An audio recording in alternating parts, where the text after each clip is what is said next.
Hi guys, welcome to my channel. I'm Kirandeep Kaur and today's focus is going to be sound intensity, which includes the decibel scale and the inverse square law. So we're going to be going over a question to cover all these topics. So let's get started. Tiffany's car theft alarm went off when she was 1,000 meters away from it. At her location, the alarm is 100 decibels.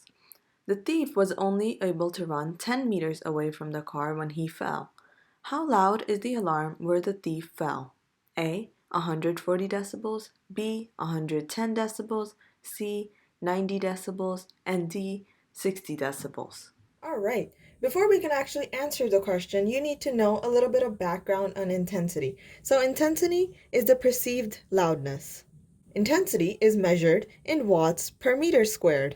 So that's power over area. In other words, since power is joules per second, we know that intensity is the amount of energy passing in 1 second through 1 square meter. The human ear has a threshold to what it can hear, and that threshold is 1 times 10 to the negative 12 watts per meter squared. So this is the lowest intensity that a human ear can hear, and this is usually represented as I naught in equations. Now, this number right here is really ugly, and in order to make it better, log scale is used. So what log does is take a really big number or a really small number and makes it nice. So let me show you what I mean by that. Let's say you're trying to find the log of 100,000. Log is a base of 10. So pretty much what you're asking yourself is 10 to what power give you the number in the parentheses. So in this case, it's 100,000. 10 to the 5th power gives you 100,000. So that's your answer, 5. You see how it took 100,000 and made it just 5? The use of log scale takes intensity from watts per meter squared to decibels, and these are written short as dB. In order to convert watts per meter squared to decibels, there's an equation that you should be familiar with. That's beta equals 10 log base of 10 I over I naught. Now I is intensity. This is what we mentioned before. That's the threshold of hearing. This is decibels. And this is intensity, which is equal to power over area. So the decibel system is actually based on human perception. So if I was to insert 1 times 10 to the negative 12 as the intensity that we're working with, we'll get 0. So 0 decibels means the threshold of hearing. Anything below is not audible to humans. I know this looks complicated and almost impossible to solve under time constraint on a standardized exam, especially without a calculator. But this is why log scale is used. It actually simplifies things for us. Let me show you how. So I've drawn this table here. As I mentioned before, 0 decibels means the threshold of hearing. As the intensity increases by a power of 10, the decibels correspond accordingly. So 10 is 10 to the first power, so we get 10. If it increases by 10 to the second power, it equals 20 decibel. If it increases by 10 to the third power, decibels equal 30. If it increases by 10 to the 10th power, it equals 100 decibels. In other words, the pattern that you see here, so let's say the intensity is increasing by 10 to the 13th power. You take the 13 times it by 10, and that will give you your decibels. Another way to say it is every power of 10 increases the decibel units by 10. So if it's 10 to the 2, it's 20. If it's 10 to the 5, it's 50. And it works in the opposite direction as well. So if it's 10 to the negative 3, then it's negative 30. So you'll be taking down 30 decibels. Now, before we go back to the question, there is one more thing that you need to know, and that is to understand the relationship between intensity and area. But before we go into that, we need to determine what does area mean. For our purposes, the source is considered to be a point, so a circle. So when it makes noise, the sound actually travels in all directions, creating spheres.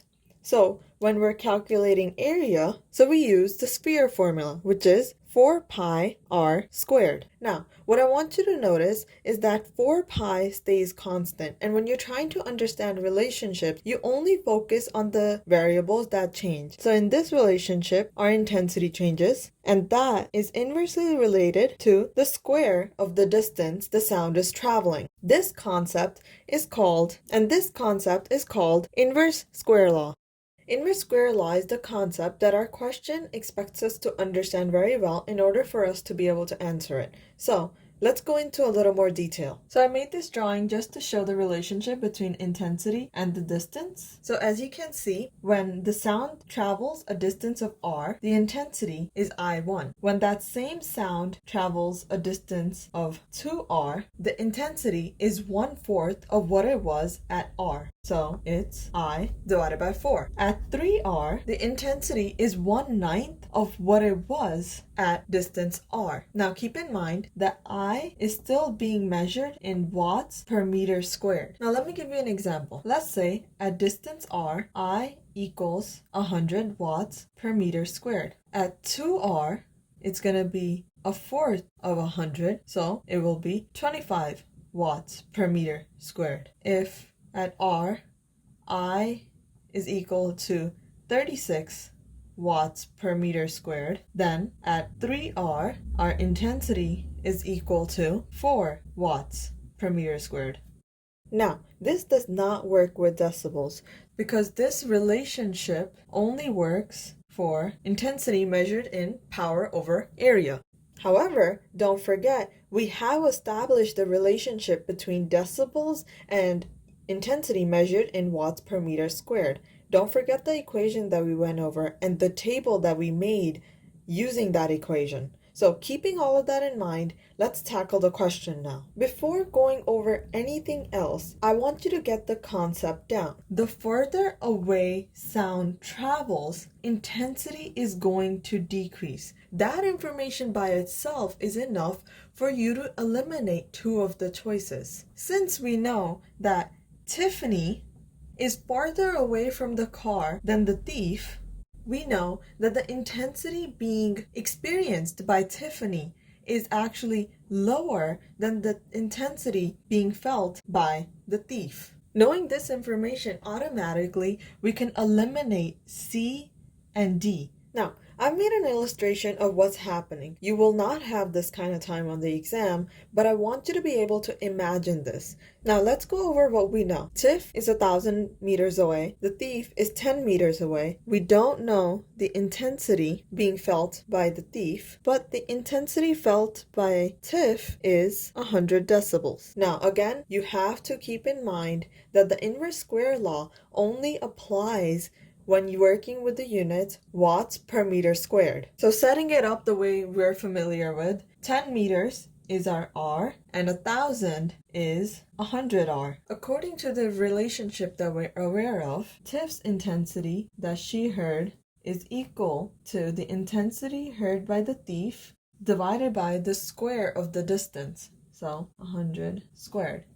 So now I'm just going to rewrite this for us to understand it better. The thief's intensity, which what we're solving for, is 10,000 times greater than Tiff's intensity. Now, I want you to remember that this intensity is being discussed in terms of watts per meter squared. Going back to the table that we saw earlier, which I'm going to draw right here, we know that we can determine the change in decibel units as long as the change in watts per meter second squared units is occurring by power of 10, which it is in this question and most likely probably will be for any question that doesn't require a calculator. So in our case, the change is occurring by a power of 10 to the fourth. This means that the change in decibels is going to be 40. Now, going back to how we eliminated C and D, we know that since Tiff is farther away, her intensity is going to be lower than what the thief is going to be hearing. So this intensity has to be higher at 10 meters than what it is at 1,000 meters. In this case, since we know that Tiff is feeling an intensity of 100 decibels, the thief would be feeling plus 40. So the correct answer is 140 decibels. Now, Under time constraint, I know all of this is not possible. I only did this for you to understand. Now, when you're under a time constraint, there's certain number of steps that you just need to follow. So the first is determine the ratio between D2 and D1. Step 2 is to square the ratio. Step 3 is to put this ratio in terms of power of 10. 4, take that power, whatever it is, times it by 10 would give you the change in your decibel units. And 5, the last step is just to determine whether it's plus or minus depending on which intensity you're trying to figure out. Is it closer to the source? Is it farther away from the source? Well, that's it for sound intensity. Don't forget to use my 5 steps in the next question that you see. If there's any topic, any question that you'd like me to cover in the future videos, please let me know through the comments below. While you're at it, please check out my other YouTube videos and don't forget to like and subscribe.